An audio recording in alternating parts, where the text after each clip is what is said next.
పాత నిబంధనలో మొదటి 5 పుస్తకాలు చాలా ప్రాముఖ్యమైనవి. 5 పుస్తకాలు.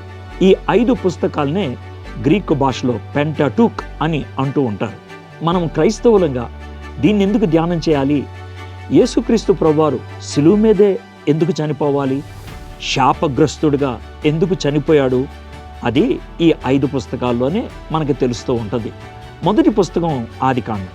ఆదికాండం విశ్వవ్యాప్తమైనటువంటి పుస్తకం. నిర్గమకాండము ఒక దేశం యొక్క ఆరంభం, ఒక దేశం యొక్క చరిత్ర. లేవీకాండం ఒక జాతి యొక్క పుస్తకం, లేవీలు అనే ఒక జాతి. 4వ పుస్తకం మళ్ళీ ఒక జాతికి సంబంధించింది. సంఖ్య అనేటువంటి పదానికి సరైనటువంటి మాట ఉపయోగించారని చెప్పొచ్చు ఈ పుస్తకానికి. ప్రజల మధ్యనికి పంపించేటువంటి ఇశ్రాయేలుని తన బడ్డలుగా చూపించడానికి ఇష్టపడేటువంటి గ్రంథం ద్వితీయోపదేశకాండం.